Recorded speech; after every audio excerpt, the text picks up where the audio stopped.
Good morning. My name is Patrice, and I'll be your conference operator today. At this time, I would like to welcome everyone to the Karyopharm Therapeutics First Quarter 2020 Financial Results Conference Call. There will be a question-and-answer session to follow. Please be advised that this call is being recorded at the company's request. I would now like to turn the call over to Mr. Ian Karp, Karyopharm's Vice President, Investor and Public Relations. Thank you, Patrice, and thank you all for joining us on today's conference call to discuss Karyopharm's First Quarter 2020 Financial Results and Business Update. This is Ian Karp, and I'm joined today by Dr. Michael Kauffman, Chief Executive Officer, Dr. Sharon Shacham, President and Chief Scientific Officer, Mr. Mike Mason, Chief Financial Officer, Mr. John Demery, Chief Commercial Officer, Mr. Christopher Primiano, Chief Business Officer and General Counsel, Dr. Jayden Shah, Chief Medical Officer, and Mr. Perry Monaco, Senior Vice President of Sales. On the call today, Dr. Kauffman and John will provide an overview of key recent corporate developments and an update on our commercial progress. Mike Mason will then highlight the first quarter 2020 financial results, and we will conclude with the Q&A portion of the call. Earlier this morning, we issued a press release detailing Karyopharm's results for the first quarter of 2020. This release, along with a slide presentation that we plan to reference, are available on our website at karyopharm.com. Before we begin our formal comments, I'll remind you that various remarks we will make today constitute forward-looking statements for purposes of the Safe Harbor provisions under the Private Securities Litigation Reform Act of 1995. These include statements about our future expectations, clinical developments, and regulatory matters and timelines, the potential success of our products and product candidates, including our expectations related to the commercialization of XPOVIO, financial projections, and our plans and prospects. Actual results may differ materially from those indicated by these forward-looking statements as a result of various important factors, including those disclosed in the Risk Factors section of our most recent annual report on Form 10-K, which is on file with the SEC, and in other filings that we may make in the future. Any forward-looking statements represent our views as of today only. While we may elect to update these forward-looking statements at some point in the future, we specifically disclaim any obligation to do so, even if our views change. Therefore, you should not rely on these forward-looking statements as representing our views as of any date subsequent to today. In addition, please note that any references we make to clinical trial data during today's discussion refer to interim, unaudited site data unless otherwise specified. I'll now turn the call over to Dr. Michael Kauffman. Thank you, Ian, and good morning, everyone. Despite these challenging times, I just want to have a couple of words that I'm extremely proud to be part of this organization. It has been a remarkable several months now. Keep in mind that we are actively in dialogue with FDA on our supplementary NDA for our SADAL study in patients with relapsed or refractory diffuse large B-cell lymphoma, and we've been working extremely hard to deliver the highest quality supplementary NDA for the Boston trial for patients who have previously treated multiple myeloma. We're very pleased to report that this NDA will be submitted before the end of this month. And in the meantime, and following some extremely strong scientific, preclinical, and clinical observations, we've developed an internal virology program focused on the SARS coronavirus 2, which causes COVID-19. In less than 6 weeks from conception internally, along with several independent external scientific reports, we've initiated a randomized phase 2 study in patients with severe COVID-19. What's even more remarkable about this program is the strength of the scientific foundation on which it's built. And this foundation has supported the rapid regulatory approvals and excited a large number of hospitals across the world to join the study in short order. Now, of course, it's still too early to know if low-dose selinexor will prove effective against SARS coronavirus 2. But we remain cautiously optimistic, and I frankly could not be prouder of our employees and partners around the globe who worked with remarkable urgencies to initiate this study and help us make a difference during these unprecedented times. Now, in the setting of these specific challenges created by the COVID-19 pandemic, we've still been extremely productive on the commercial, clinical, and corporate development fronts, and we expect this to be yet another transformational year for our company. For those following along the slide presentation, please now turn to slide 4. First quarter XPOVIO sales were $16.1 million, with total revenues reaching $18.1 million. We did experience a 9% decrease in XPOVIO sales compared to the fourth quarter of 2019, but the decline was primarily due to minimal channel inventory built in the first quarter as compared to the previous 2 quarters, as well as market effects from the COVID-19 pandemic, which primarily impacted the volume of new patient starts in the quarter. Importantly, we did see more than 150 new physician accounts prescribe XPOVIO for the first time in the quarter, and we saw demand for XPOVIO accelerate in April. The most significant event in the quarter was the positive top-line results from the Phase 3 Boston study, our randomized trial of once-weekly selinexor, bortezomib, and dexamethasone against standard twice-weekly bortezomib and dexamethasone. The trial met its primary endpoint with a statistically significant increase in progression-free survival. This is now the first randomized Phase 3 trial to demonstrate clinically significant activity of once-weekly XPOVIO in combination with once-weekly bortezomib over a current standard of care anti-myeloma treatment in patients who had previously received 1 to 3 prior therapies. We believe these results represent a significant advance with a highly convenient once-weekly regimen, our so-called Boston SVD regimen, for patients with previously treated myeloma. The study results will be disclosed in an oral presentation at the upcoming ASCO 2020 virtual scientific program at the end of May. And as mentioned, we expect to submit a supplemental new drug application to the U.S. FDA by the end of this month, a bit earlier than originally planned. In addition, our sNDA for XPOVIO in patients with relapsed or refractory DLBCL after at least 2 prior lines of therapy received priority review from the FDA, and our application remains on track with an assigned PDUFA action date of June 23rd, 2020. On the corporate development front, we have improved our strategic position to enable future access of XPOVIO to markets outside of the U.S. Specifically, we amended our agreement with Antengene, our partner in China, to expand their exclusive rights to develop and commercialize selinexor and eltanexor in all human oncology indications in Australia, South Korea, and additional Asian Pacific markets, excluding Japan. Under the terms of the amended agreement, we will receive an upfront payment of $12 million in the second quarter of 2020 and are eligible for additional future milestone payments and royalties.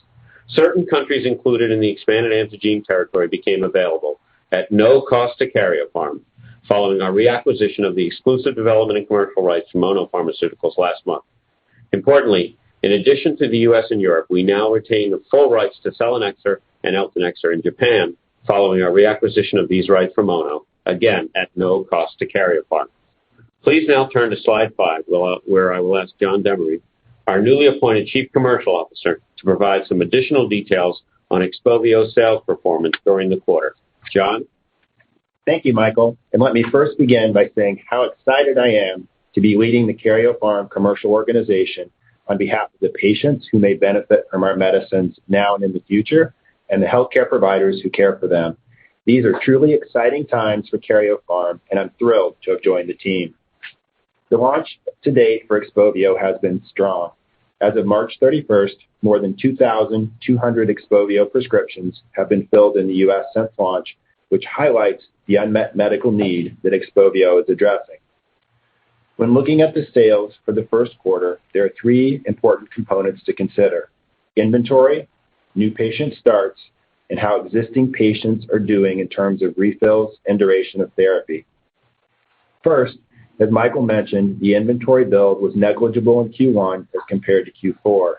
As we launched, it took a couple of quarters for our distributors to build inventory levels to meet the ongoing needs of their customers, and as expected, these levels did not grow meaningfully in the first quarter of 2020. Second, despite the impact of COVID-19, we were able to maintain approximately flat demand in Q1 with 845 prescriptions, although new patient starts on XPOVIO were fewer than anticipated, with fewer new patient visits to oncologists and fewer patients starting on new therapies. Third, importantly, we continue to see strong prescription refill rates for existing patients and an increasing average number of cycles per patient. Finally, we did see a good increase in XPOVIO prescription demand in April, which is encouraging as we continue to assess the ongoing impact of the COVID-19 pandemic. Slide 6 provides more detail on how existing patients are doing. I'm pleased to report that the XPOVIO real-world patient experience continues to be strong, often exceeding what was seen in the pivotal STORM trial. On the right side of this slide, we have highlighted several important metrics from our network of specialty pharmacy providers which give us confidence that patients are having a positive experience on XPOVIO. First, we are pleased that more than 97% of prescriptions are being approved by insurance carriers. This approval rate underscores the terrific work that our market access team has been doing since launch to ensure broad and unencumbered access. Next, approximately 60% of eligible patients since launch have received a refill for their second prescription, and the per-patient average number of prescriptions continues to increase each quarter. One of the key factors that we believe is contributing to these refill rates has been our ability to educate healthcare providers regarding which patients are appropriate for XPOVIO. Also, only 13% of patients who have discontinued XPOVIO have indicated the reason was due to side effects. We believe our education efforts here on appropriate mitigation of side effects are improving the patient experience. This is particularly encouraging as we saw 27% of patients in the STORM study discontinue therapy due to side effects. Finally, across all prescription refills, we're seeing patients refill their prescriptions in about 34 days on average. This indicates that the XPOVIO package and dose sizes available are appropriate and patients are not extending monthly dose packs much beyond 30 days. Moving to slide 7, there are several COVID-19 dynamics that impacted sales in the first quarter, as well as potential advantages of XPOVIO to patients in the context of the ongoing pandemic. The COVID-19 pandemic has, unfortunately, negatively impacted patient care, with many physician practices, including oncologists, reporting fewer visits for patients without COVID-19. This reduction in visits had a particularly notable impact on the volume of new patient starts on XPOVIO in March. Additionally, just like other biopharmaceutical companies, our field sales force has been unable to make in-person calls to healthcare providers and have been working from home since the beginning of March. Because newly launched products in general require greater physician education before they are broadly adopted as compared to more established therapies and brands, we believe new patient starts were further impacted. In these current market conditions, XPOVIO's product profile offers some distinct advantages for myeloma patients, including oral administration and home delivery, which may limit the need to travel to hospitals or clinics as frequently as commonly used parenteral therapies. Supportive care resources are also available over the phone via our Carry-Forward patient support programs. Finally, our commercial organization has made tremendous progress over the past few months to mitigate some of these pressures just highlighted and leverage the competitive advantages of XPOVIO. These are highlighted on slide 8 and include rapidly launching multiple digital tools to facilitate continued sales force engagement with customers. And according to a leading industry market insights provider, our sales force engagement remains the best among our peer group. We've also transitioned peer-to-peer programs to virtual channels in order to expand our commercial reach. We're increasing non-personal promotion via electronic medical record information at the point of diagnosis, search engine marketing, and media placement. And finally, we're actively preparing for a virtual omnichannel launch for XPOVIO in diffuse large B-cell lymphoma, pending FDA approval. Now, I'd like to turn the call back over to Michael to discuss our key clinical development activities and priorities, which begin on slide 9. Michael? Thank you, John. On slide 9, you can see the top-line results from the Phase 3 Boston study. The study met its primary endpoint of a statistically significant improvement in PFS, with a 47% increase in median PFS on the SVD arm as compared to the VD arm, representing a 4.47-month improvement. The median PFS in the SVD arm was 13.93 months versus 9.46 months in the VD arm, and the hazard ratio was 0.70. We believe these top-line data represent a very meaningful improvement of PFS in the treatment of patients with previously treated myeloma. And because patients in the SVD arm received Velcade only once per week, while those in the VD arm received Velcade on the standard, twice-weekly schedule, patients in the SVD arm received about 40% less Velcade and 25% less dexamethasone than in the VD arm, and required about 37% fewer clinic visits over the course of treatment. The data also showed no new safety signals in the SVD arm relative to previously reported adverse events from our other selinexor myeloma trials. There was no imbalance in patient deaths across the treatment arms, and, in fact, there were numerically fewer deaths in the SVD arm. Finally, we also are pleased to report that in the Boston study, the rate of peripheral neuropathy on the SVD arm was significantly lower than the rate in the VD control arm. Remember that peripheral neuropathy is amongst the most common causes of treatment limitation and discontinuation of Velcade-Dex and combination Velcade-Dex regimens.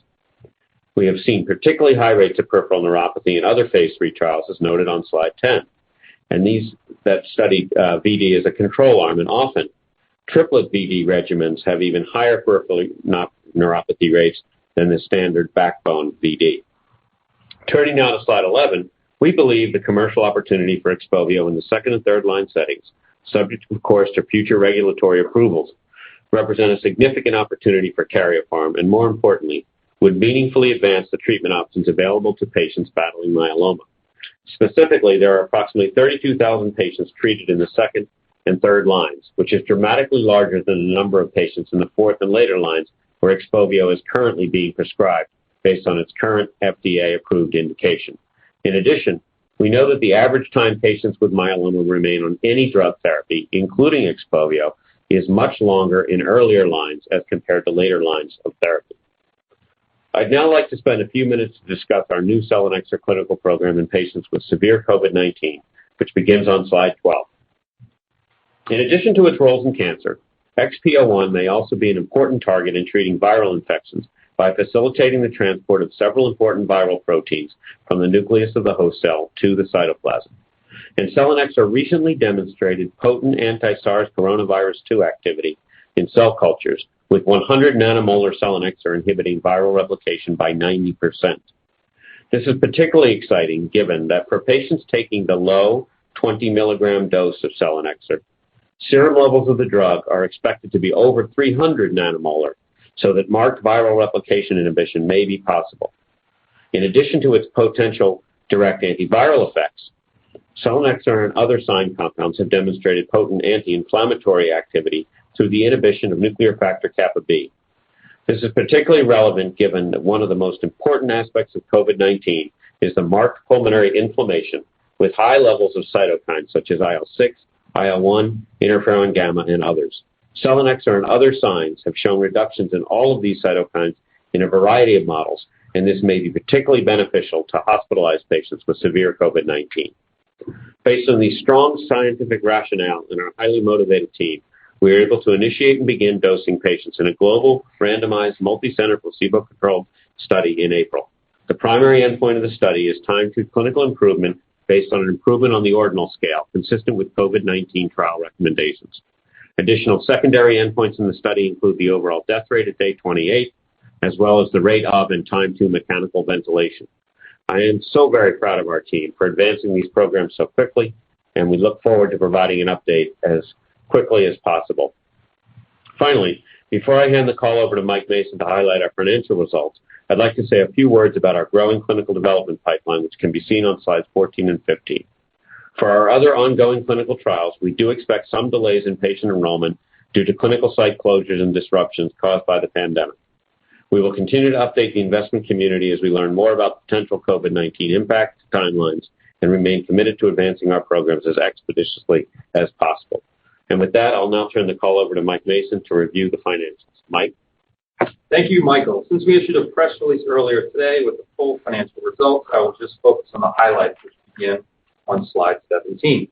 Net product revenue for the first quarter of 2020 was $16.1 million, and total revenue was $18.1 million. As previously mentioned, first quarter sales were driven almost entirely by patient demand, with minimal channel inventory build in the quarter. As a reminder, our distribution partners typically keep about 3 weeks of channel inventory on hand, and in 2019 purchased approximately $4.5 million of selinexor to reach this level by the end of the year. Moving forward, we would expect channel inventory levels to only increase in line with increases in patient demand. The estimated gross net discount for XPOVIO in the first quarter was approximately 15%, which is on the lower end of our annual expectation of 15 to 20%. Research and development expense for the first quarter of 2020 was $34 million, compared to $38 million for the first quarter of 2019. The decrease in R&D expenses compared to the first quarter of 2019 is mainly due to a decrease in clinical trial costs. We expect our R&D expenses to remain relatively consistent quarter-over-quarter for the remainder of the year. For the first quarter of 2020, SG&A expense was $30.7 million compared to $27.1 million for the first quarter of 2019. The increase in SG&A expenses compared to the prior year was primarily due to activities to support the U.S. commercialization of XPOVIO and in preparation for the potential launch of additional indications.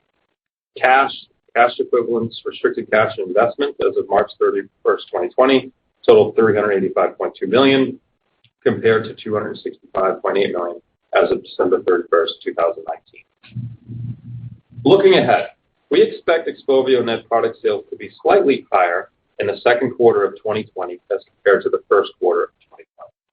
In addition, we expect total revenues to be higher in the second quarter due to the recognition of the majority of the upfront payment we expect to receive from Antengene in the second quarter in connection with the amended agreement to expand Antengene's territory.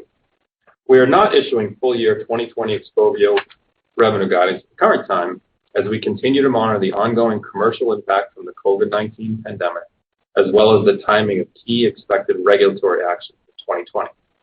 These regulatory events include the potential approval of XPOVIO for patients with relapsed or refractory DLBCL, as well as our planned SNDA submission and subsequent FDA review period requesting expansion of the approved indication for XPOVIO to include second-line treatment for patients with relapsed or refractory multiple myeloma.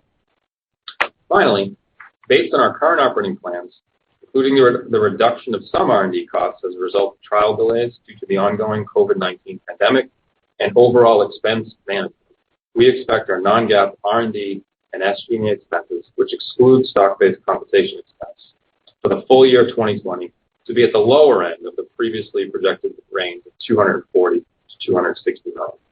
This estimate includes the additional costs associated with our new selinexor clinical trial in patients with COVID-19. In addition, we currently expect that our existing cash equivalents, and investments, and the revenue we expect to generate from XPOVIO product sales will be sufficient to fund our planned operations into the middle of 2022, which puts us in a terrific position to further advance our strategic aspirations.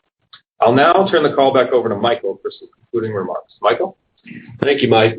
Before moving to Q&A, let me highlight some of the key milestones we expect for the remainder of this year. Please see slide 19. First, the Boston clinical data will be presented in an oral session at the upcoming ASCO 2020 virtual scientific program, and we expect to submit an SNDA based on these data before the end of May.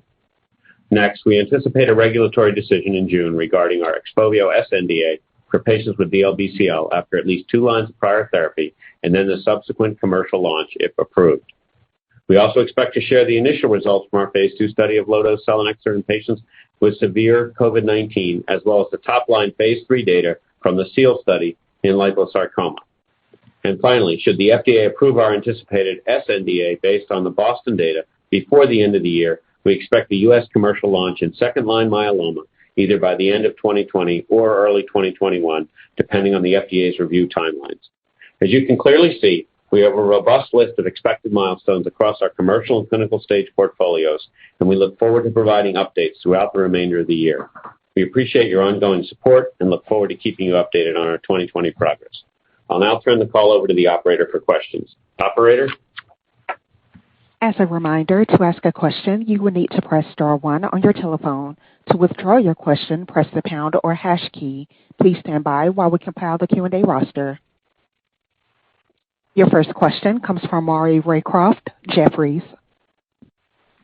Hi, good morning, everyone, and thanks for taking my questions. First question is just based on the 60% number for patients not choosing to get the second prescription. And then you mentioned that 13% of those patients stopped because of side effects. I guess what are the reasons for the other 27%, and can you improve upon the 13% and 27% numbers, and what are the plans to do that? Yeah, well, I'll let John handle that. Yeah, so it's actually 60% of patients are getting a refill, not 60% aren't getting a refill second prescription, which is a strong number. Relative to the 13% discontinuation rate, that was about half of what we saw in the STORM trial, which suggests the education efforts are working and physicians are getting comfortable mitigating potential side effects with XPOVIO to provide patients a better experience. Other drivers of discontinuation, the top 3 drivers would include, as expected, prescriber decision, patient deceased, or patient decision. Got it. That's helpful. And then for the 60%, 40% numbers, can you provide any perspective into what line of treatment those patients are on? I guess, can you provide any more details on that?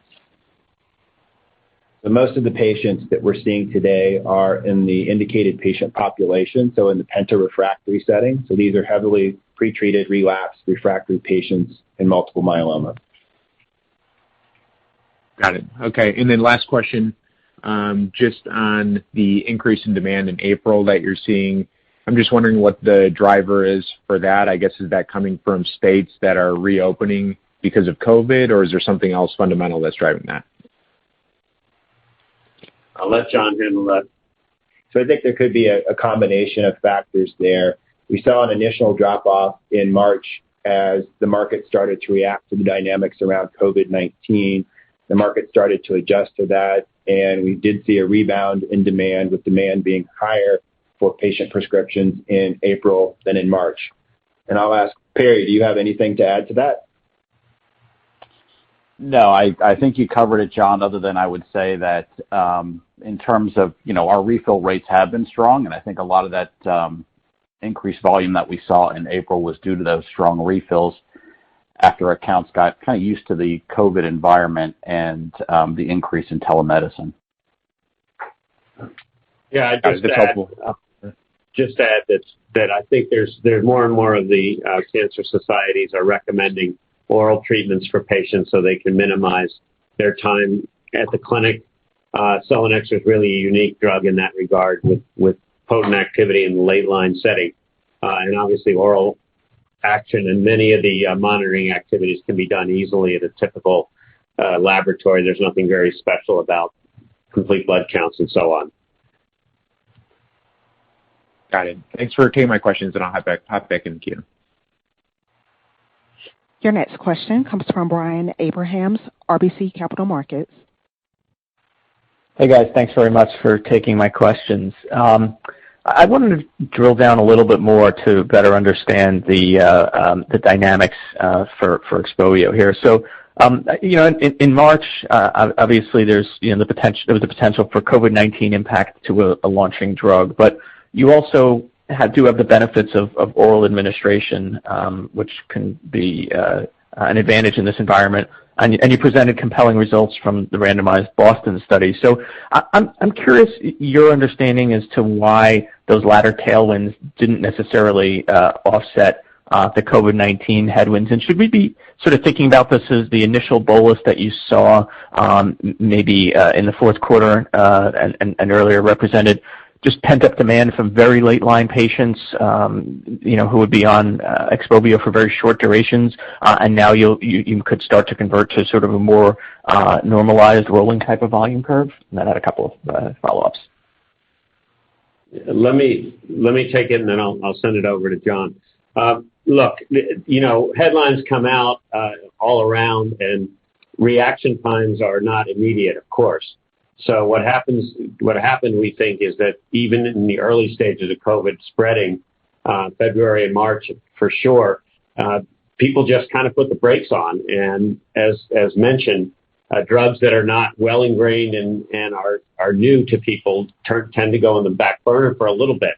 Now, all of that are, of course, headwinds for us. And then what happened is what you also said is that, we have an oral drug, people recognizing that they can be prescribed and sent directly to the patient, and it makes it much easier for the patients to get it, and they can be laboratory monitored in an easy lab local to the close to the patient's house, followed by the doctor and physician's assistant and nursing staff just calling the patient. So it was not an immediate effect that we saw on the tailwinds of this. The other thing is that many physicians were very glad to see the top line data, but all physicians are cautious and are waiting for the presentation, which will be at ASCO. So we expect that to help.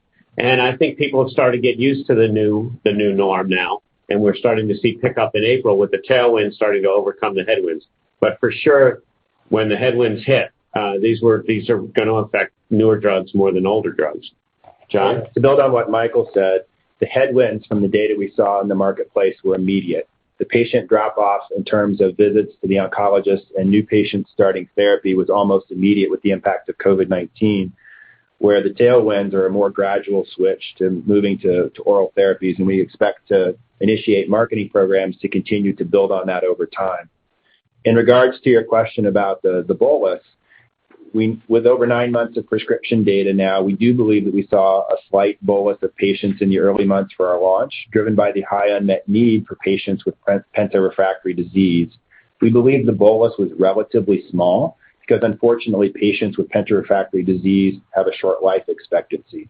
So in order to continue growth going forward, it won't be based on a bolus, but it'll be based on the ability to generate new prescriptions, new patient prescriptions in relapsed refractory multiple myeloma. Got it. And then just as a follow-up, so that's really helpful.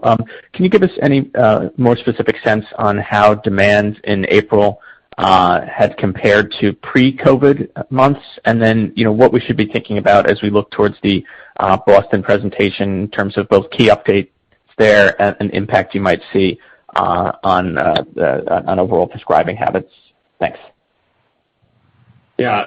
Look, we're not going to say a lot about the details in April. It was a very good month. We're very happy to see it, and we do believe it represents sort of a restart, if you will, a new trajectory now that this norm situation has become a little bit more normal, if you will. Obviously, Boston, getting out data in Boston showing graphs, we think are what we believe and our investigators believe are very compelling data. And I'll reiterate, real-world data, meaning, many of these trials with Velcade, essentially all of them, are done with twice-weekly Velcade on both arms, and then when in relapsed myeloma, and when the regimen is approved in the market, they're only using once-weekly Velcade. So no one actually knows what to expect when you get that, and I think that's important both on the front end and the back end. Obviously, it's more convenient for patients to come in once a week, but we have no idea what the kind of disease control rate is, and we'll be looking hard at early disease control with this once-a-week regimen, because twice-a-week Velcade has very good disease control, and it'll be interesting to see what the SVD can do once weekly. And I think obviously over the longer term, we had a significant PFS benefit, and we'll be looking at response rates and deep responses as well. I think that there will be a lot of data for people to look at and I hope get comfortable with. And the last point I'll make is there's been concern over the last year or two, given some of the difficulties with survival in patients with relapsed refractory myeloma. Some of the trials have run into trouble with negative survival or no improvement in survival. And we've been able to say, without giving too much detail, that we have a numerically smaller number of deaths on the SVD arm than the VD arm. And that is extremely important and somewhat unexpected, given that this is an early stage trial in patients with 1 to 3 prior therapies. So lots of good data to come out, and I think it'll really make a robust foundation for selinexor, even for doctors who had questions after the initial approval. That's really helpful. Thanks so much. Your next question comes from Peter Lawson, Barclays. Hi. Thanks for taking the question. Just on inventory, how should we be thinking about it? Is there any way of kind of breaking out the prior inventory levels? Sure. So what we said is in 2019, with the launch in Q3 and Q4, there was about $4.5 million of channel inventory built up, and we saw really no change in the channel inventory in the first quarter. So we would expect that inventory number to stay about the same until we saw an increase on the patient demand side. Great. And then is there any way of kind of helping us kind of back out normalized growth if you think about, I guess, the initial bolus, COVID, and inventory? Any other moving factors that we should be thinking about? Yeah, I think the normalized growth is something that we're still working to assess in the context of COVID-19. and it'll depend on the impact of new patient starts going forward, and it's something we continue to monitor very closely. Yeah, just Peter, keep in mind there's just a large number of variables here. There's the usual variables of a new drug, a new mechanism entering the market. Add on to that, a pending FDA review and hopefully approval in diffuse large B-cell lymphoma, top-line phase 3 data, and then a submission, hopefully followed by an approval later this year. And then slap on top of all of that a pandemic, which the world has never seen before, and you end up with a very great difficulty, figuring out what's going on. But we do feel like people have sort of reset and are starting to move forward now. Gotcha, thank you. And I guess the final question, do you think the side effect profile or monitoring has impacted your scripts during social distancing? And are you seeing any kind of regional effects from the script levels? So, on the monitoring side, we really don't. Selinexor side effects that require laboratory monitoring are quite simple, and frankly, patients with highly advanced refractory myeloma are often receiving these kinds of monitoring tests, which include a complete blood count and a serum electrolyte levels weekly. They will get them anyway, if not weekly, certainly every couple of weeks. And after the first 2 cycles on Selinexor Dex, we recommend moving to less often blood testing. So there's really nothing new coming out here. And the fact that these tests can easily be obtained at commercial laboratories and people are moving to that makes it much easier to do. As far as your second question, I'll push that over to John. Can you repeat? Yeah. Well, thinking about regional differences you may be seeing from this impact from COVID. Yeah, we haven't seen a notable regional difference. We have seen continued strong use from both academic and community physicians and continue to see prescription demand from all regions across the country. Great. Thank you so much. Your next question comes from Jonathan Chang, SVB Leerink. Good morning, and thanks for taking my questions. First question, can you provide any color on the month-to-month XPOVIO trends in the first quarter for Jan, Feb, March? Hey, Jonathan. I think we're not going to get into specific details of monthly scripts or trends. I think certainly what we've said and will continue to say is that we were clearly impacted in March. We were very pleased to see a nice rebound and positive trajectory in April. And we'll continue. Obviously, we're tracking May and we'll track June, but it's still too early to really delve into kind of what we expect to see. But certainly, we're encouraged that April was a very strong month. Got it. Second question, can you help set expectations ahead of the ASCO Boston data? What kind of data should we be expecting in terms of additional efficacy and safety beyond the top line and in terms of the different patient subgroups? Hi. Well, keeping in mind it's a short presentation, we will pack in a lot of data. On efficacy, we will provide the usual, the primary endpoint, of course, is progression-free survival. The key secondary endpoints are overall response rate and overall survival. We actually have a key secondary endpoint of peripheral neuropathy rates, which was a pre-specified endpoint, very important, we believe, especially as we think about positioning this triplet. We will provide full safety updates and so on. So it should be a pretty robust discussion. We do intend to provide some subgroup analyses, but it will be limited by the amount of time we have to present and so on. But we're excited about it. It should give a pretty good picture of what SVD can do. Got it. And just one more. Can you provide more context on the reacquisition of rights in Japan from Ono? Thank you. Chris will take that. Sure.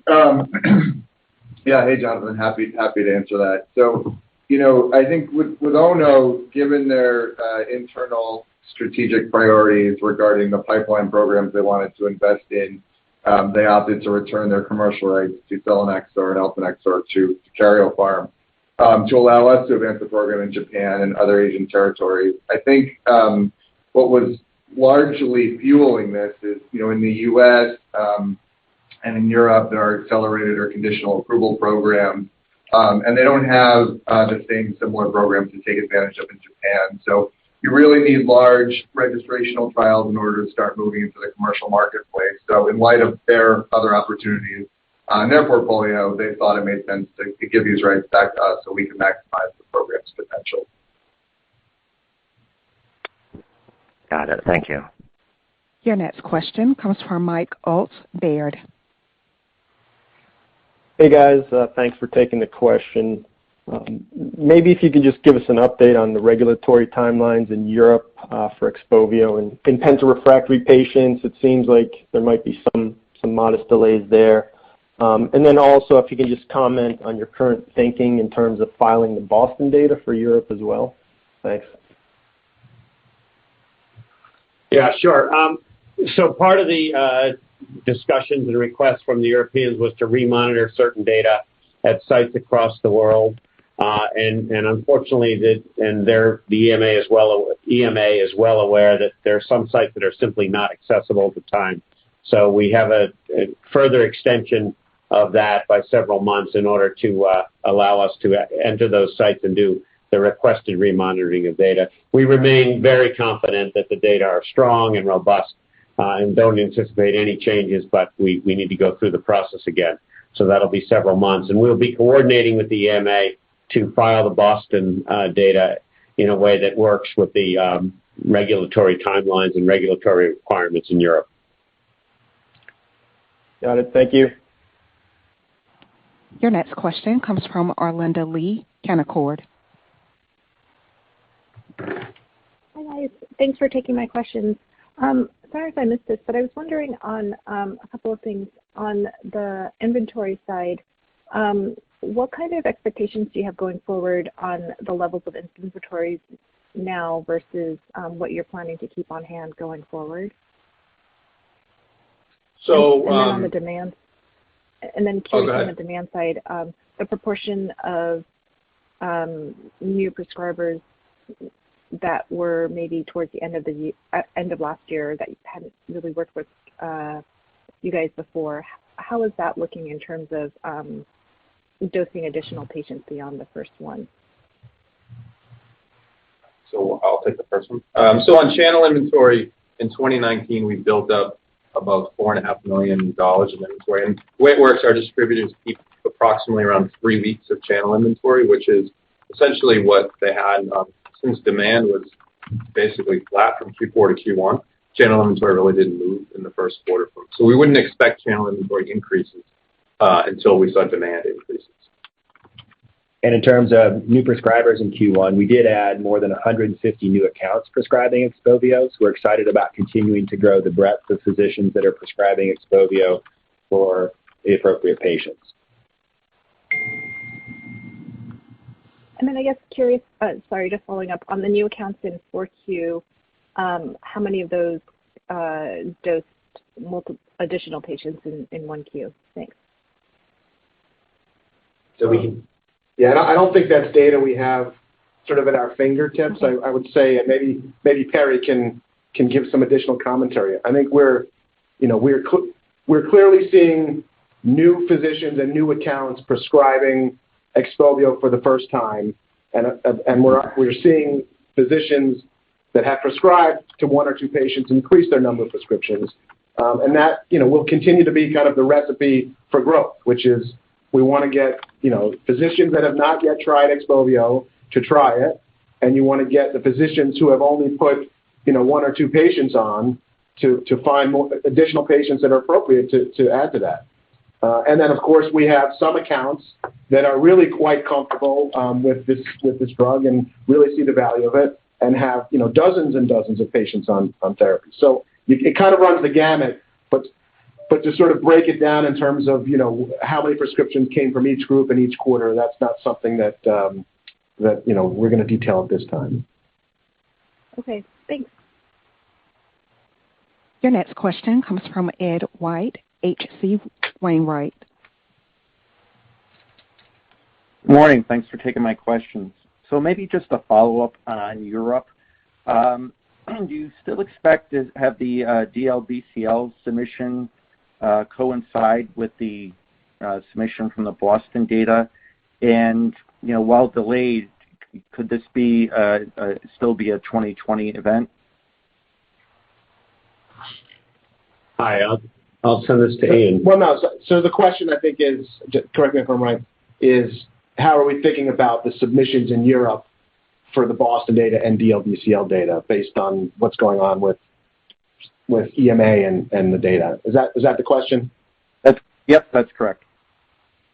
Yeah, thanks, Ed. As I said, we're working with European regulators to sort this out. We're kind of in new territory, as are they, given the request for remonitoring at sites that are not currently open, and then coordinating the additional ones. We do intend to submit the Boston data in Europe in 2020, but we're just getting the exact timing will depend on how our conversations with the EMA go.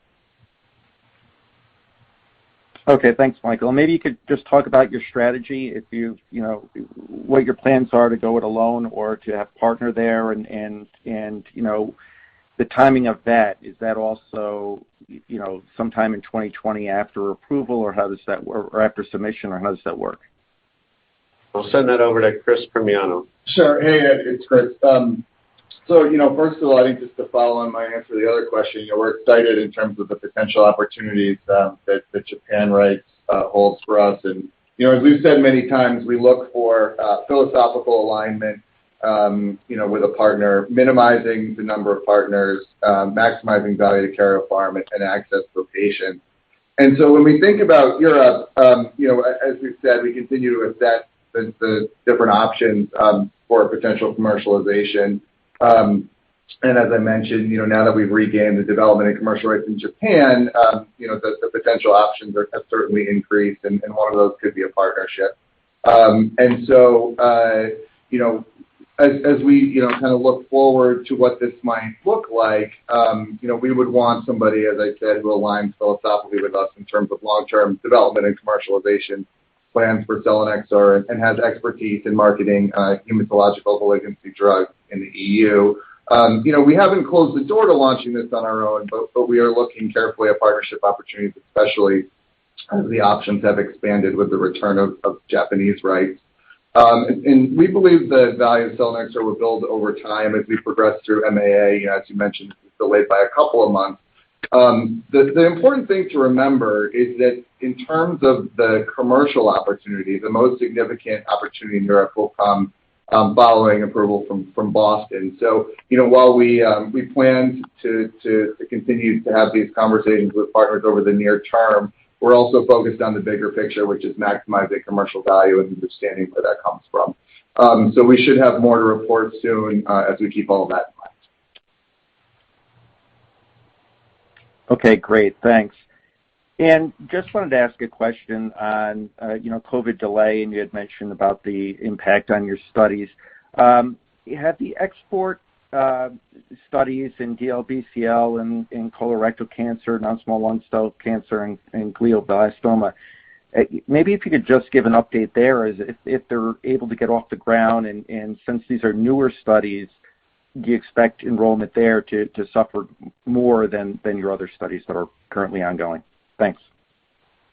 Yeah, Dr. Sharon Shackham will take that. Thank you. Hi, Ed. The study in colorectal cancer and lung is already ongoing. This study is done in Israel, and as you might know, they are getting out. They are opening there.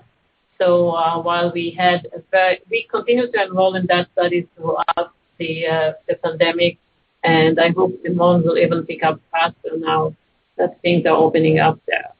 The GBM study is on track to open in the U.S. Very soon, and for the export study in DLBCL, we are pushing this study along. This study will be done in the U.S. and EU, and if we will have any delay, so far we are expecting small delays on that study. Great, thank you. I'm showing no further questions at this time. I would now like to turn the conference back to CEO Michael Kauffman. Thank you, everybody. Thanks for joining us today. Good luck, stay safe, and we'll talk soon. Bye-bye. Ladies and gentlemen, this concludes today's conference call. Thank you for participating. You may now disconnect.